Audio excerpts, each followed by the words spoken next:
Éphésiens, chapitre 4, 17 à 32. Voici donc ce que je dis et ce que je déclare dans le Seigneur, c'est que vous ne devez plus marcher comme les païens, qui marchent selon la vanité de leurs pensées. Ils ont l'intelligence obscurcie. Ils sont étrangers à la vie de Dieu, à cause de l'ignorance qui est en eux, à cause de l'endurcissement de leur cœur. Ayant perdu tout sentiment, ils se sont livrés à la dissolution pour commettre toute espèce d'impureté jointe à la cupidité. Mais vous, ce n'est pas ainsi que vous avez appris Christ, si du moins vous l'avez entendu.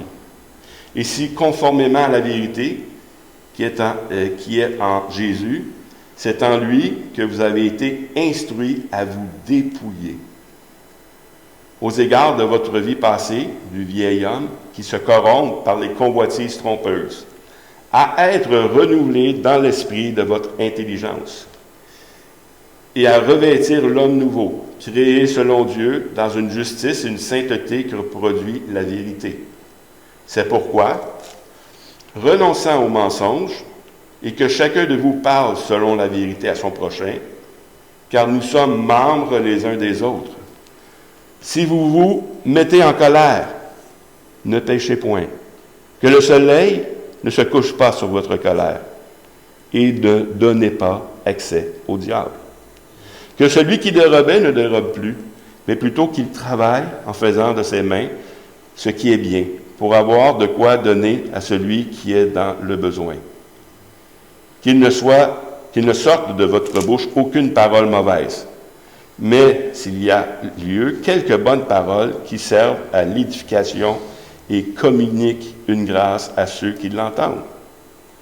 N'attristez pas le Saint-Esprit de Dieu par lequel vous avez été scellés pour le jour de la rédemption.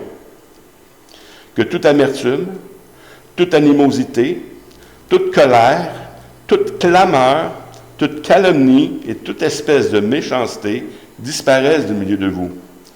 Soyez bons les uns envers les autres, compatissants, vous pardonnant réciproquement comme Dieu vous a pardonné en Christ. Alors prions. Seigneur Dieu, merci pour ce texte que Paul a écrit aux Éphésiens, Seigneur, qui nous demande de marcher d'une manière qui te soit digne.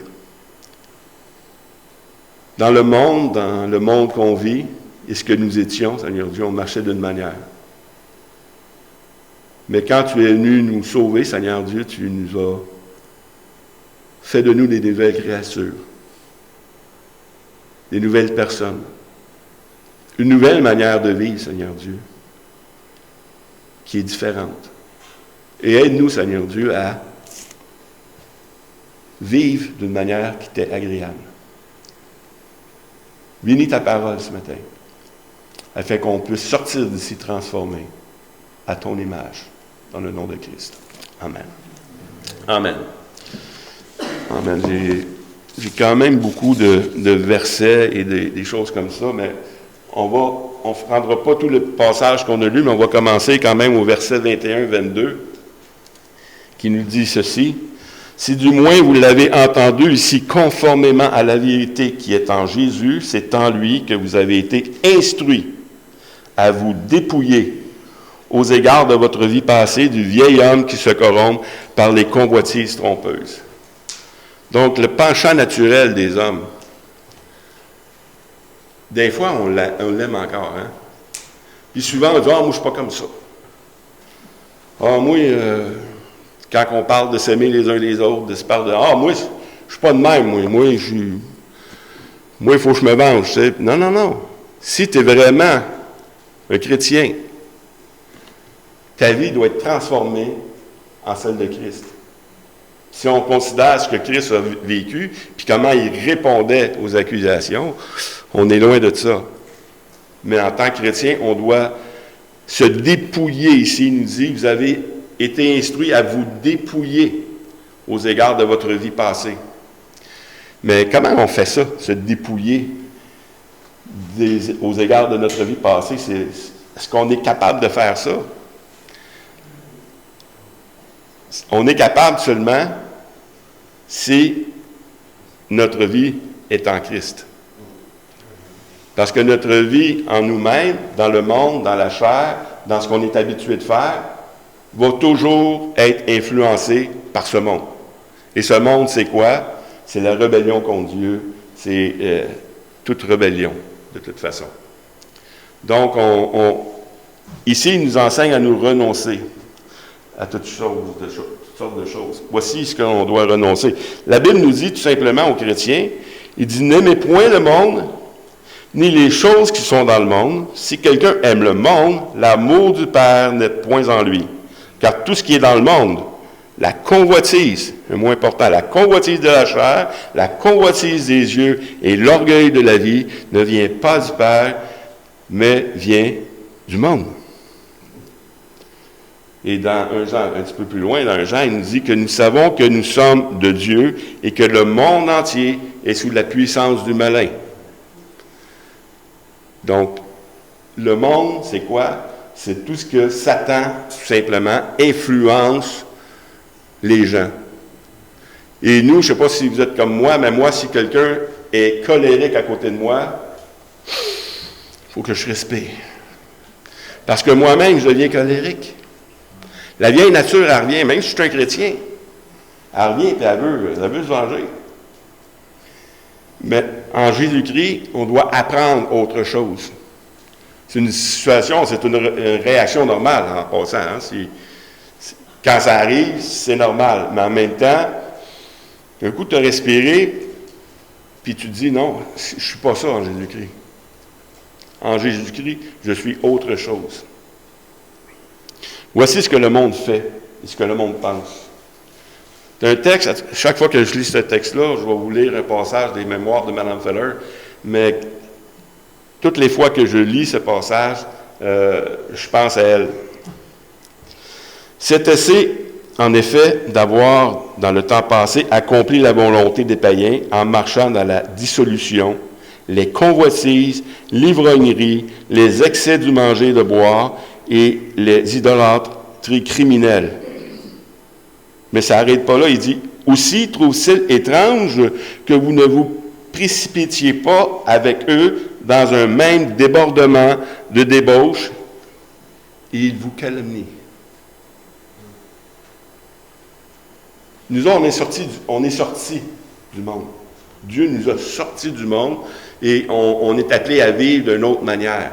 Et ici, il nous dit que les gens qui t'ont vu sortir du monde, eux autres, ils ne comprennent pas. Il dit, comment ça, ils ne viennent pas avec nous participer à cette rébellion-là contre Dieu, contre les hommes et contre nous-mêmes. Puis quand ils voient ça, ben là, ils nous calomnient. Bon, c'est un fou. C'est un autre. T'sais? Un autre fou de Jésus. Oui, on est des fous de Jésus. Et c'est lui qui nous transforme. On a appris à vous dépouiller de cette vieille nature-là, mais on va voir comment qu'on se dépouille. Mais avant, je vais vous lire, parce que je vous ai dit que ça me faisait penser souvent. Est-ce que vous connaissez les patriotes? Qu'est-ce qui s'est passé avec les patriotes? Oui? C'était en 1837. En 1837, il y a eu une rébellion. Il y avait le Haut-Canada, le Bas-Canada. Le Haut-Canada, c'était les anglophones protestants. Le Bas-Canada, c'était les catholiques français. Il y avait une rébellion. Pardon? Avec? Oui, avec Riel. Donc, il s'est passé beaucoup de choses. Et puis, comment se comportaient les patriotes? Parce que nous autres, on dit, moi, je suis un patriote. Je veux défendre nos droits québécois, français. Hein? C'est pas si beau que ça, non. Je vais vous lire un côté de l'histoire. Peut-être vous ne direz plus ça après. Mais les patriotes, qu'est-ce qu'ils faisaient? Je vais vous lire juste une introduction, puis après ça, je vais vous lire qu'est-ce que Mme Feller a écrit dans ses mémoires. Eux autres, ils allaient évangéliser au centre de la Grande Ligne, à Saint-Jean-sur-Richelieu, un petit peu plus au sud de Saint-Jean-sur-Richelieu, le centre de la Grande Ligne, qui est Saint-Blaise, une place que j'ai demeurée. C'est l'église que je fréquente, la première église que j'ai fréquentée. Et puis, en 1835, à peu près, 38, jusqu'à 38, ça allait bien, il évangélisait, il y avait beaucoup de choses qui se faisaient avec Louis Roussy puis Mme Harriet Feller. Et puis, il y avait quelques convertis, mais il se passait d'autres choses. Les uns furent persuadés par ce qu'ils disaient, et les autres ne crurent point, hein? Un peu comme Acte 28-24. Les derniers ne se contentèrent pas de rejeter la vérité. Leurs cœurs dépravés brûlèrent de malice. Ils désiraient avoir une occasion d'infliger des préjudices aux personnes et aux biens des messagers et à ceux qui avaient reçu le message. L'Église était persécutée. Enfin, le temps désiré arrivait ainsi. L'ennemi vint comme un torrent. Le mécontentement contre le régime anglais, que plusieurs Canadiens avaient entretenu, et qu'il avait été encouragé pendant des années par des hommes habiles, éclata en une insurrection ouverte. Et les impies profitèrent de l'occasion pour se déverser leur vengeance sur les serviteurs du Seigneur, parce qu'ils avaient troublé dans leurs péchés. Des actes de violence de toutes sortes furent commis au commencement du soulèvement. Il y a eu un soulèvement à Saint-Charles, sur Richelieu. C'est juste Saint-Jean, Saint-Charles. Et puis, c'était là que le campement des Patriotes était. Et puis, c'était dirigé aussi par les curés, hein? Parce que, justement, il y avait des protestants. On ne veut pas des protestants ici.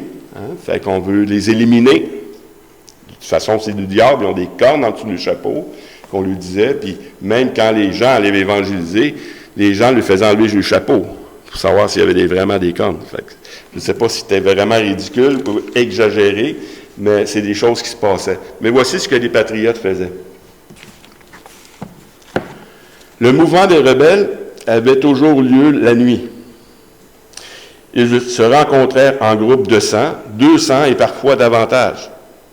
Ils étaient tous masqués et armés d'instruments de toutes sortes, afin de faire un charivari. Ils allaient de maison en maison, mêlant à leur musique infernale des cris et des imprécations encore plus infernales. Ceux qui ne sortaient pas de leur maison et ne se joignaient pas immédiatement à eux étaient assaillis de coups de pierre, menacés d'incendie. Quelques maisons et leurs contenus furent complètement détruits. Aucune description ne peut vous donner une idée de ces malheureux. Vous auriez dû les voir et entendre. Pour moi, quand je les ai vus et entendus, je pus difficilement croire que c'étaient des hommes. Presque tous les habitants de la Grande Ligne étaient des patriotes. Donc, la persécution, c'est les premières persécutions. Ça, c'est Mme Feller, pour vous dire, c'est la première église francophone au Canada et au Québec qui y évangélisaient, puis ont été persécutés par des gens qui, si tu ne te rallies pas à mon idée, là, ben je te tue. C'est un peu ce qu'on vit. Moins grave, c'est moins grave. Mais ça l'entraîne des choses. Si tu ne penses pas comme moi, on n'est pas correct. Mais en tant que chrétien, on a été appelé à penser autrement. Et à ne pas embarquer dans des débordements comme ça. Je sais qu'il y a des chrétiens qui vont participer à des manifestations. Si la manifestation est pacifique, ça va quand même pas pire, mais c'est rare que ça reste pacifique. Il y a toujours des têtes folles qui font des actes répréhensibles. Il dit, vous avez été instruits à vous dépouiller, mais maintenant, mais à être renouvelés dans l'esprit de votre intelligence. Donc, non seulement vous avez été appelés à vous dépouiller en tant que chrétien, maintenant de ne pas embarquer dans ces débordements, mais maintenant à être renouvelés dans l'esprit de votre intelligence. Qu'est-ce qui renouvelle notre intelligence? La parole de Dieu. Mais juste la parole de Dieu ne suffit pas. Ça prend l'Esprit de Dieu. Parce que plein de monde lit la parole de Dieu. Mais si tu n'as pas l'Esprit, comment vas-tu comprendre la parole de Dieu? Jésus dit,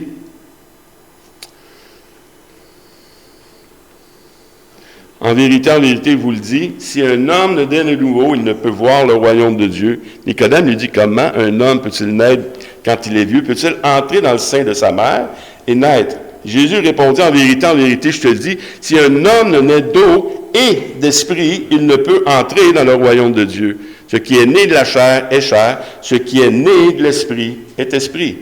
Donc, si conformément à ce que tu as reçu comme message de l'Évangile, tu t'es conformé à vraiment recevoir le Seigneur Jésus, tu es né nouveau, puis cette nouvelle naissance-là, elle peut être inactive dans ta vie ou elle peut être active. Voici ce qui se passe.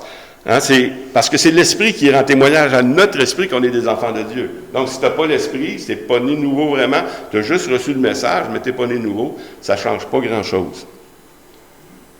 2 Corinthiens 5, 17, si quelqu'un est en Christ, il est une nouvelle créature, les choses anciennes sont passées, voici, toutes choses sont devenues nouvelles. Donc, on doit vraiment naître de nouveau pour être un enfant de Dieu.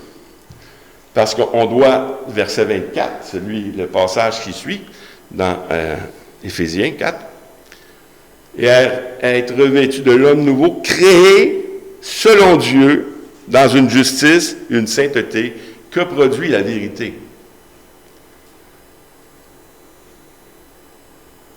Revêtir l'homme nouveau. Il a commencé à, vous devez vous dévêtir. Et maintenant, ici, il dit, maintenant, vous devez vous revêtir d'une manière de vivre. De l'homme nouveau créé selon Dieu. On est des nouvelles créatures maintenant, mais on ne le voit pas encore, fait qu'on doit maintenant adhérer à cette nouvelle manière de vivre-là. On est vraiment né nouveau, on est déjà parfait en Jésus-Christ. Maintenant, on doit vivre selon cette nouvelle nature-là et non selon l'ancienne nature qui nous est imposée par la chair. Et une belle histoire, justement, que Jésus nous a donnée par rapport à ça. Lorsqu'un esprit impur est sorti d'un homme, il va dans un lieu aride pour chercher du repos. N'en trouvant point, il dit, « Je retournerai dans ma maison d'où je suis sorti. » Et quand il arrive, il la trouve balayée et ornée. Alors il s'en va et prend 7 autres esprits, plus méchants que lui. Il entre dans la maison, il s'y établit, et la dernière condition de cet homme est pire que la première. Il répondit, « Heureux, » parce que plus tard, il y a une réponse qui est dit, qui est encore selon la chair, mais Jésus dit, « Heureux plutôt ceux qui écoutent la parole et qui la gardent. » Donc, ce n'est pas seulement d'entendre la parole. Ici, il dit que on a fait le ménage. Ben, c'est beau, je reçois le message de l'Évangile. C'est comme si le démon part, tu sais. Tu es dépossédé, là. Mais il ne se passe rien après. Tu ne te remplis pas de l'Esprit. Tu ne vis pas selon la parole de Dieu. Qu'est-ce qui se produit selon la parole ici? C'est que le démon, il revient, lui. Il la trouve vide, la maison, balayée, ornée. Fait qu'il va chercher 7 autres démons, puis il revient, puis la condition de cet homme-là est pire que la première. Pourquoi? Parce qu'il n'est pas né de l'Esprit. Il n'y a personne qui habite dans la maison. Si le Saint-Esprit est là, il ne peut pas rentrer. Mais, si tu étais né nouveau, si tu as demandé au Seigneur le pardon de tes péchés, puis il t'a pardonné, il a fait de toi son enfant, il a fait de toi un être nouveau, bien, automatiquement, l'Esprit vient dedans de toi. Tu n'es pas obligé de demander de l'Esprit qui vient dedans de toi. Il vient dedans de toi. C'est un package deal. Hein? Tu reçois son salut, il vient dedans de toi, mais un coup qu'il est dedans de toi, tu dois entretenir ce qu'il est en dedans de toi. Parce que si tu laisses les choses passer, et si tu veux vivre encore les mêmes manières que tu veux vivre, d'une manière rebelle, bien, il y a quelque chose qui se passe.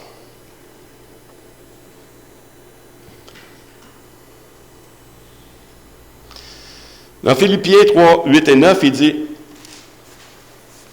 quand Paul parle de sa vieille nature ou des choses, de sa justice, parce qu'il dit être revêtu l'homme nouveau créé selon Dieu dans une justice et une sainteté que produit la vérité. C'est la justice et la sainteté qui produit la vérité. Paul, il dit ici, « Et même je regarde toute chose comme une perte à cause de l'excellence de la connaissance de Jésus-Christ, mon Seigneur, pour lequel j'ai renoncé à tout. Et je les regarde maintenant comme de la boue, même les bonnes choses, afin de gagner Christ et d'être trouvé en lui, non avec ma justice, mais celle qui vient de la loi, non celle qui vient de la loi, mais celle qui s'obtient par la foi en Christ. La justice qui vient de Dieu par la foi. » Donc, je dois me revêtir de l'homme nouveau, je dois me revêtir de sa justice et de sa sainteté, parce que c'est la vérité qui va produire ça en moi. Et ça doit faire partie de la démarche du chrétien. Il dit ici pourquoi. 25. C'est pourquoi renoncez aux mensonges que chacun de vous parle selon la vérité à son prochain, car nous sommes membres les uns des autres. Ici, il y a un principe qui va s'établir dans le reste des exemples, un principe de substitution. Comme on a vu au début, il dit « Dépouillez-vous, mais revêtez-vous. » Si tu fais juste se dépouiller, c'est correct, mais c'est dangereux même, la Bible nous dit. Fait faut que tu te revêtes de quelque chose. Fait qu'ici, on a un principe de substitution. C'est pourquoi renoncer aux mensonges. Fait qu'on arrête de mentir, mais il dit quelque chose d'autre ici, que chacun de vous parle selon la vérité à son prochain, car nous sommes membres les uns des autres. Il y a une communion qui est là, qui ne doit pas être brisée, puis on doit agir d'une telle manière pour pas qu'elle soit brisée, mais qu'on renonce aux mensonges. Mais non seulement on doit renoncer aux mensonges, mais on doit faire quelque chose. Comme on a appris à se dévêtir, on doit se revêtir. Maintenant, tu vas agir autrement, tu vas parler à ton prochain selon la vérité. Et c'est un principe qui va continuer dans le reste du texte. Renoncer aux mensonges, il dit le diable, Jésus dit, il est menteur et le père du mensonge. Donc, laissez pas le diable rentrer dans ta vie. Si tu mens, c'est qui ton père? C'est le diable. Puis il l'a dit à plusieurs personnes. Est-ce que ça nous arrive de mentir? Effectivement. Si vous ne mentez jamais, gloire à Dieu. Mais ça nous arrive. Mais quand ça nous arrive, il faut prendre conscience que c'est pas ça que je suis maintenant. C'est pas l'homme nouveau que je dois être. Parce que je dois être maintenant ce que je suis vraiment en Jésus-Christ, cet homme nouveau créé selon Dieu. Maintenant, je dois arrêter de mentir et parler à mon prochain selon la vérité. Verset 26-27. Si vous vous mettez en colère, ne péchez point, que le soleil ne se couche pas sur votre colère et donnez pas accès au diable. C'est quoi le problème ici? On le voit depuis le début. Le monde est sous l'emprise du malin. Le péché qu'on commet dans nos vies, c'est influencé par le monde, c'est influencé par le malin, c'est influencé par notre ancienne manière de vivre. Et ici, il dit, ne vous ne mettez pas en colère, ne péchez point. Ça veut dire quoi? Si tu te mets en colère, est-ce qu'on peut se mettre en colère? Moi, il y a des choses qui me choquent. Ce qui est écrit là, c'est pas si vous vous mettez en colère, c'est vous vous mettrez en colère. C'est ça. Si vous vous mettez en colère, c'est écrit comme ça, si, mais on sait bien que tôt ou tard, n'importe qui va se mettre en colère. Tout le monde va se mettre en colère. Fait que ne pêche pas. Ça veut dire, laisse pas déborder ta colère pour atteindre un niveau qui va te faire disqualifier. Pas disqualifier du salut, disqualifier de ton témoignage de chrétien. Et puis, il dit ici, ne pêche point. Mais il donne un conseil ici, que le soleil ne se couche pas sur votre colère. Et ne donnez pas accès au diable. C'est ça le problème. C'est qu'on donne accès au diable dans nos vies. On a un conseil très grand ici, très important. Puis la colère, c'est un problème de chacun de nous. Et on doit le gérer, cette colère-là, ne pas pécher. Et que le soleil ne se couche pas sur votre colère. Ça veut dire quoi? Avant qu'il fasse noir, là, règle ton problème. Le problème, quand tu es fâché, c'est qu'il va falloir que tu te déchoques. Il va falloir que tu travailles 2 fois. Il va falloir que tu te déchoques.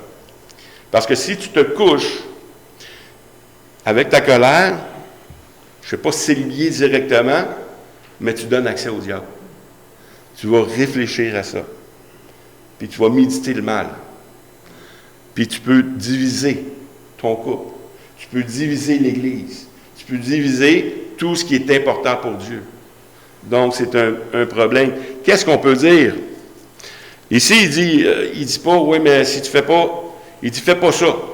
Qu'est-ce qu'on pourrait y dire? Tu ne te mets pas en colère. Qu'est-ce que tu peux faire si tu ne veux pas te mettre en colère? Daniel nous avait apporté une belle prédication là-dessus à un moment donné. Être rempli de l'Esprit.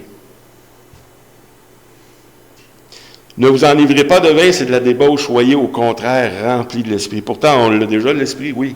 Mais l'Esprit, tu dois le remplir, tu dois l'entretenir, tu dois méditer la parole pour que l'Esprit soit plus fort que toute autre chose, que toutes tes pensées. Soyez remplis de l'Esprit. Entretenez-vous. Comment on est rempli de l'Esprit ici? Daniel l'avait bien défini. Entretenez-vous par des psaumes, par des hymnes, par des cantiques spirituels, chantant et célébrant de tout votre cœur les louanges du Seigneur.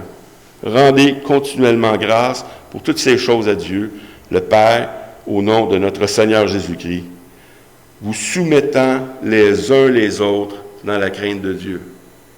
Encore l'unité qui est là.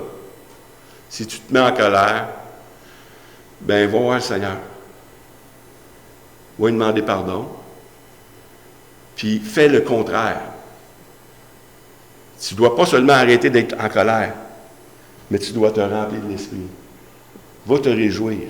Va chanter des cantiques. Va compter les bienfaits de Dieu, comme on a dans un des chants qu'on connaît. Compte les bienfaits de Dieu, puis tu vas voir combien son nombre en est grand. Va te rappeler ces choses-là. Va t'instruire. Puis quand tu vas faire ça, c'est que le Saint-Esprit va te ranimer, va te donner une autre raison de faire les choses. On est rendu au verset 28 d'Éphésiens 4, que celui qui dérobait ne dérobe plus, mais plutôt qu'il travaille en faisant de ses mains ce qui est bien pour avoir de quoi donner à celui qui est dans le besoin. Ici, on voit très bien le principe de substitution. Non seulement tu vas arrêter de dérober, mais tu vas faire autre chose. Tu vas travailler, puis avec ton argent, tu vas bénir les autres. C'est important, ces choses-là. L'homme ancien agit d'une manière, l'homme nouveau agit d'une autre manière. Qu'il ne sorte de votre bouche aucune parole mauvaise. Mais s'il y a lieu, quelques bonnes paroles qui servent à l'édification, la communiquent et communiquent une grâce à ceux qui l'entendent. Ouais, mais lui, as-tu vu qu'est-ce qu'il a fait? Ça donne rien, ça. Ouais, mais lui, il fait tout le temps ça. Ça donne rien, ça. Il dit qu'il n'y ait pas de parole, qu'il ne sorte de votre bouche aucune parole mauvaise. Pierre, il en parle, il dit, c'est tellement, là, le combat de la langue. La langue, qui dit que ce petit morceau, c'est comme le gouverneur qui dirige un grand bateau, qui s'embrasse des forêts, ça fait du mal comme ça se peut pas. Bien ici, il dit, si quelqu'un va, donne des bonnes paroles.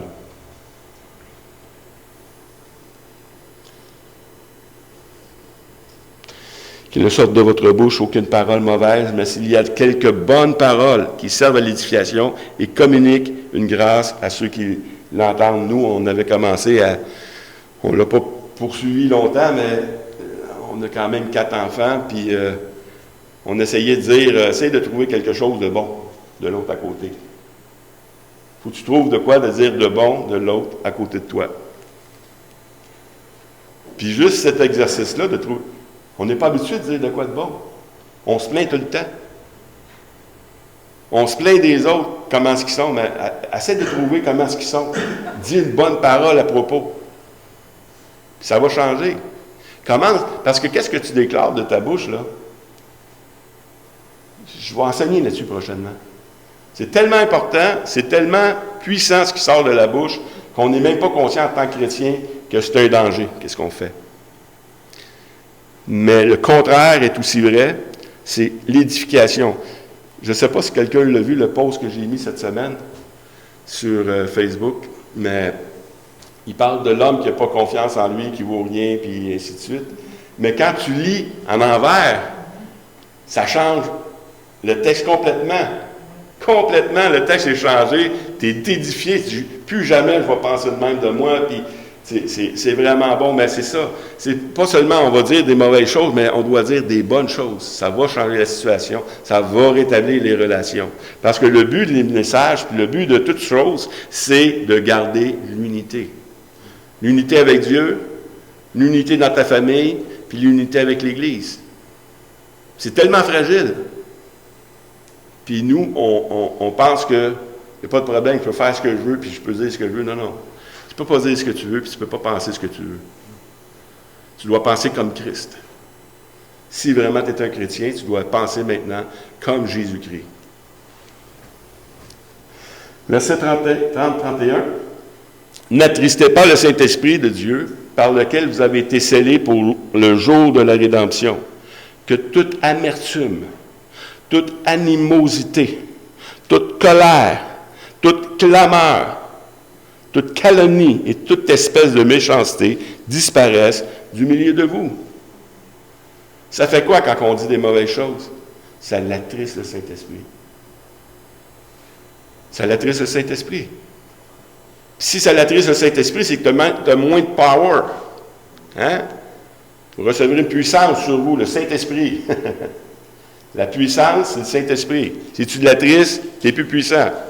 Mais si tu l'encourages, si tu dis des bonnes choses, si tu marches dans ses voies, si tu fais exactement ce que lui te demande de faire, au contraire, tu réjouis le Seigneur. Tu réjouis le Saint-Esprit. C'est pour ça que c'est important de dire, tantôt on a dit, soyez remplis du Saint-Esprit. Bien, comment? Par des cantiques, toutes sortes de choses, mais ici par des bonnes paroles. Que l'amertume, que l'animosité, toute colère, toute clameur. On est facile de clamer des stupidités.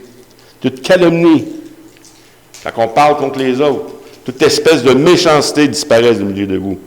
C'est pas une supposition, c'est pas une proposition qu'on fait. C'est pas une proposition que le Seigneur nous enseigne, que Paul est en train d'enseigner à l'Église d'Éphèse. C'est un ordre. Parce que si vous ne faites pas ça, le danger, c'est la division vous guette. Puis, c'est ce qu'on veut éviter le plus possible. Toute méchanceté. Le contraire de toutes ces choses-là, c'est quoi? Ben, c'est le fruit de l'esprit. Le fruit de l'esprit, c'est quoi? C'est l'amour, la joie, la paix, la patience, la bonté, la bénignité, la fidélité, la douceur, la tempérance. Être tempérant, être doux, être vraiment conciliant, être patient. C'est des choses que c'est le fruit de l'esprit. Tu veux me prouver que tu es rempli du Saint-Esprit, puis tu veux te montrer rebelle. C'est deux choses différentes. Tu ne peux pas être rebelle et être rempli du Saint-Esprit. Tu ne peux pas rentrer et dire des clameurs à tout vent de doctrine, sur Facebook, n'importe où, puis être rempli de l'Esprit. Parce que le fruit de l'Esprit, c'est complètement le contraire. C'est comme l'amertume, toutes ces choses-là, c'est comme un gros chien qui aboie. Pourquoi il aboie un chien? Parce qu'il a peur. Si le chien n'aboie pas, c'est toi, il faut qu'il ait peur. Ouais. Ici, si tu aboies, c'est parce que tu as peur. C'est parce que tu n'es pas rempli du Saint-Esprit. Le Saint-Esprit, lui, nous donne une paix. Le fruit de l'Esprit nous donne de la sagesse. Une nouvelle manière de faire les choses. Puis tout ça, là, c'est pour but qu'on soit en communion les uns avec les autres. Verset 32. Soyez bons les uns envers les autres, compatissants, vous pardonnant réciproquement, comme Dieu vous a pardonné en Christ. Vous pardonnez. Le but, c'est l'unité.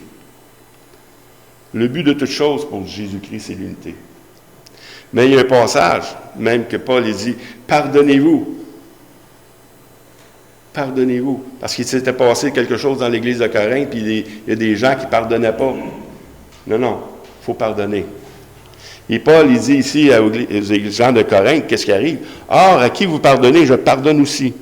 Et ce que j'ai pardonné, si j'ai pardonné quelque chose, c'est à cause de vous, en présence de Christ, afin de ne pas laisser à Satan l'avantage sur nous, car nous n'ignorons pas ses desseins. C'est ça le problème. On chasse Satan, mais on le laisse rentrer dans nos vies. Parce qu'on pense que c'est les autres, Satan. Mais Satan se sert de nous autres aussi. Puis si tu te fâches, si tu fais ces choses-là, si tu ne pardonnes pas, tu laisses à Satan l'avantage sur nous. Il dit ici une phrase, « Nous n'ignorons pas ses desseins ». On n'ignore pas ce que Satan veut faire avec l'Église. Vous savez qu'est-ce que Satan veut faire avec l'Église? Mentir. La rendre inefficace. Le voleur, parle de Satan, ne vient que pour dérober, égorger, détruire. Moi, je suis venu afin que les brebis aient la vie et qu'elles soient dans l'abondance. Le Seigneur Jésus nous a déjà dit ce que l'ennemi veut faire avec nous. Il veut nous détruire. Et le problème, c'est que l'influence qu'on avait au début dans notre ancienne manière de vivre doit disparaître et être engloutie par le nouvel homme créé selon Jésus-Christ. Parce que si on laisse l'avantage sur nous, on parle, non, moi je peux dire ce que je veux, non. Il vient pour dérober, égorger, détruire, puis il va tout faire. Il va utiliser même les chrétiens pour détruire, égorger, détruire. L'Église. Nous, on crie contre le gouvernement qui est en train de faire des choses, mais regardons-nous. Comment on parle de l'Église, comment on parle des frères dans l'Église, comment on se comporte avec les frères dans l'Église. On laisse à Satan l'avantage sur nous. Stéphane avait apporté un texte mercredi passé qui nous parle, parce que ce qu'on vit présentement avec la pandémie, avec les restrictions et tout ça, on a deux extrêmes, deux clans, deux pensées, les vaccinés et les non-vaccinés. Puis on ne parle pas ici de dimension là, 85-15. On parle dans l'Église, on a deux groupes. Deux personnes qui pensent différemment. Puis je vais le mettre sur Facebook, le texte de Brassard. C'est important qu'on puisse lire ça, puis de voir comment est-ce que c'est important aussi d'être conciliant dans ce que l'autre pense. Parce que l'ennemi, même si je ne crois pas que le gouvernement fait ça pour nous diviser, mais je crois que Satan utilise le gouvernement pour nous diviser. Satan utilise le gouvernement pour nous diviser. Vous avez deux opinions différentes, mais maintenant, on va vous séparer même dans l'Église. L'Église, c'est juste ceux qui sont vaccinés. On ne l'acceptera pas. On ne brisera pas l'unité des chrétiens. Parce qu'on n'est pas une entité qui appartient au gouvernement. On appartient à un autre gouvernement plus haut, qui est celui de Jésus-Christ. Romains 14:1, il dit « Faites accueil à celui qui est faible dans la foi et ne discutez pas des opinions. Tel croit pouvoir manger de tout, tel autre qui est faible ne mange que des légumes. » C'est une question d'opinion. Ici, il dit que le faible, c'est celui qui mange des légumes. Daniel te dirait, celui qui est fort, c'est celui qui mange des légumes. Donc, c'est qui est faible, qui est fort. Ici, il dit que c'est celui qui mange des légumes. C'est parce qu'en Jésus-Christ, on a une liberté. Mais on ne peut pas faire de cette liberté-là pour vivre dans le péché, pour faire n'importe quoi. Mais ici, il parle d'opinion. Un petit peu plus loin, il nous parle de quoi? Il nous parle de jours. Tel fait une distinction entre les jours, tel autre les estime tous égaux, que chacun ait en son esprit une pleine conviction. Ça veut dire qu'on a des opinions différentes. Puis ce que Paul est en train de dire aux Romains, c'est faites attention de vous juger. Que ceux qui ne sont pas vaccinés fassent attention de juger ceux qui sont vaccinés. Ceux qui sont vaccinés fassent attention de ne pas juger ceux qui ne sont pas vaccinés. Parce que chacun a une opinion, puis il doit agir selon ses convictions. S'il n'agit pas selon ses convictions, il agit contre lui-même. Il pêche, même que la Bible dit. S'il n'agit pas selon les convictions, il pêche contre Dieu. On doit vivre selon les convictions, puis on doit les respecter. Ici, c'est des principes grands. Là. Dans l'Église, on a des gens qui pensent une chose, puis d'autres pensent autre chose. Mais il dit, faites bon accueil. Vous êtes là pour vous autres. Qui es-tu, toi, qui juge serviteur d'autrui, s'il tombe ou s'il reste debout? Cela regarde son maître, la parole de Dieu nous dit. Mais en même temps, on doit se garder de se juger, de juger nos différences, puis on ne peut pas permettre au gouvernement de nous diviser là-dedans. Puis on sait très bien que ce n'est pas le gouvernement, comme j'ai dit tantôt, c'est Satan qui veut nous diviser. Telle fait distinction, on l'a lu, OK. Il y en a une autre distinction qui est importante, c'est quelque chose que Jacques nous dit dans Jacques 2, 1 à 4. Il dit, mes frères, que votre foi en notre glorieux Seigneur Jésus-Christ soit exempt de toute exception de personne. Ici, on parle d'un riche et des pauvres. Tantôt, on a parlé d'opinion. C'est quelque chose qui est laid devant le Seigneur, de faire une distinction. Aujourd'hui, ça ne se fait plus, mais dans le temps, ça se faisait des églises Pentecôte. Ceux qui parlaient en langue étaient en avant, puis ceux qui ne parlaient pas en langue étaient en arrière. C'est une distinction. Parce que pour eux, c'était plus spirituel si tu parlais en langue. Moi, j'étais plus spirituel si tu ne fais pas de distinction. C'est ce que la Bible nous enseigne.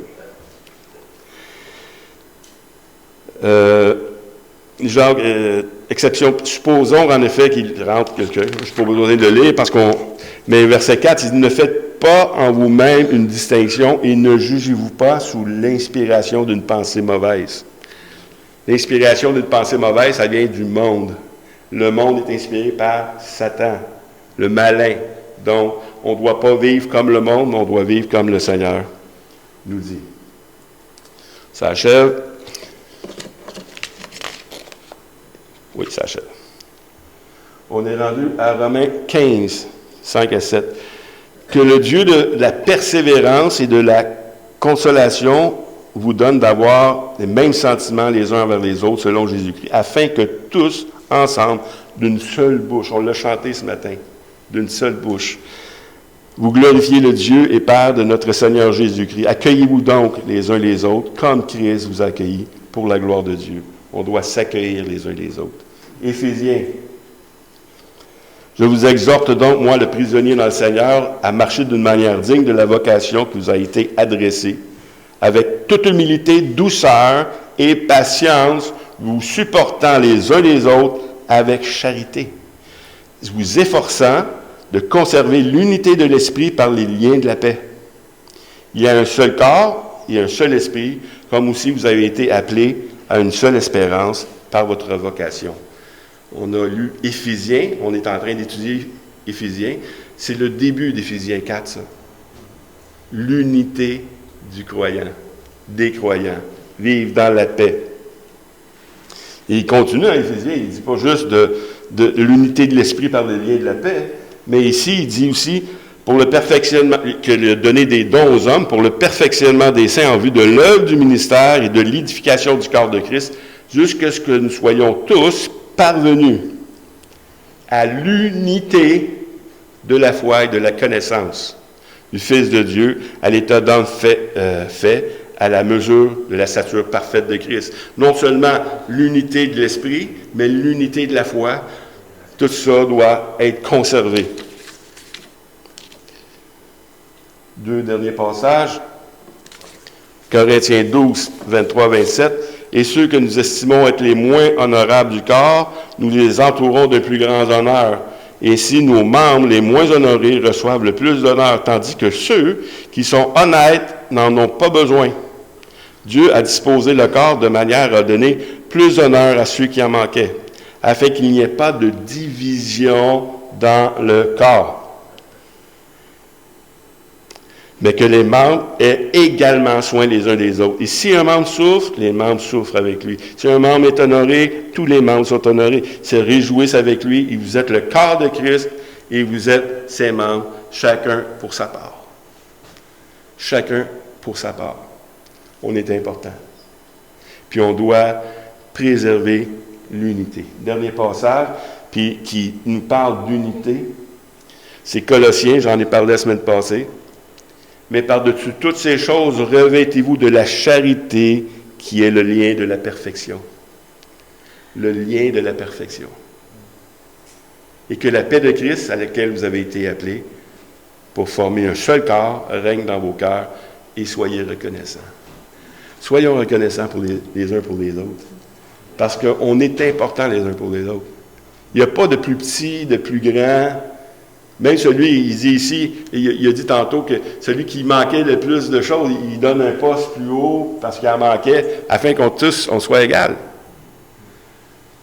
Dieu veut l'égalité, puis tout ce qu'on a à faire, tout ce qu'on a à vivre, avec les temps méchants qui s'en viennent, c'est de se garder dans l'unité. C'est facile. Vous savez, quand j'étais jeune, je regardais les moteurs, je regardais les gangs, puis les choses là, puis ils ont de l'air forts. Mais ils ne sont pas forts pendant tout, ils sont tellement faibles. Ils ont besoin d'une gang pour être forts. Nous autres, on a juste besoin du Seigneur. Daniel? Deux petits points, tantôt, de parler, s'il y en a qui t'ont posé la question, avez-vous déjà menti? Si quelqu'un disait, non, moi je mens pas, ben là, c'est son mensonge. Deux derniers points. Quand tu as cité Romains 14, en passant un très beau travail sur l'unité, mais Romains 14, tu as parlé de juger ton frère, mais aussi le mot mépriser, que je trouvais important. Mépriser, oui. Des fois, on ne juge pas catégoriquement, tu sais, des fois, on est moins intense. On peut juste mépriser, rabaisser l'autre. Il ne pense pas comme moi, puis là, on le met plus bas. Mais c'est ça le défi que je trouve. Paul, qui était l'apôtre, c'est la fondation de l'Église, il regardait toujours l'autre plus grand que lui. Puis, peu importe. Moi, je trouve que c'est un beau défi. Quelqu'un pense complètement différent de toi, mais c'est un frère, il est au Seigneur. Fais-toi le défi de le considérer comme plus important que toi. Amen. C'est un défi que je pense qu'il nous est mis devant, que j'essaie de relever. C'est la marque des grands hommes de Dieu, qui ne jugent pas les autres pasteurs comme inférieurs. Ici, on est le meilleur. Non, mais quand il parle d'un autre pasteur, il dit, moi, je ne suis pas digne même d'être là, tu sais. Parce que lui, il a l'affaire. Fait qu'on n'est pas là appelé pour se juger. On est là pour s'encourager. On parle de s'édifier. On parle de s'édifier. Puis, il faut tellement garder. Puis, il faut être conscient également. Pourquoi j'ai prêché ça ce matin, plutôt que l'autre message que j'avais préparé. C'est, on n'ignore pas les desseins de Satan. C'est de nous diviser. Fait que gardons-nous, nous-mêmes. Puis si on a de quoi à se plaindre de quelqu'un, ben, réglons ça le plus vite possible. Avec la personne. Avec la personne, pas avec les autres. Pendant tantôt d'être fâché, Oui. j'ai lu dans un bouquin, une fois, j'ai trouvé ça très brillant. Chaque minute que tu te fâches, tu perds 60 secondes de joie. Oui. Exactement. Hélène? Moi, je veux juste dire que ton message m'a vraiment fait du bien. Amen. Vraiment, merci, Seigneur. C'est le Seigneur. Il me l'a donné à la dernière minute, Claude. Comment tu fais quand tu perds la mémoire et ça te choque? Quand ça te choque, c'est ça, c'est ton comportement. Mais tu peux louer le Seigneur. C'est pour ça qu'il dit rends grâce à Dieu pour ce qu'il t'a déjà donné. Puis il peut te redonner. La reconnaissance. La reconnaissance. C'est la même chose. Comment tu peux rendre gloire à Dieu quand tu perds un de tes enfants? Bien, c'est de le louer pour le temps que tu as eu avec. Tu sais, c'est... Bon, mais tu fais quelque chose, puis... Oui, c'est choquant. Oui, c'est choquant, mais t'es pas choqué contre quelqu'un, là. Mais, Là, tu choques contre toi. oui. Mais c'est un bon point qui suit Oui. avec Claude. Parce que, tu sais, des fois, on dit être en colère contre quelqu'un, mais Des fois, c'est contre. C'est contre Dieu ou contre toi-même, parce que ça ne va pas dans l'ordre de ce que Dieu se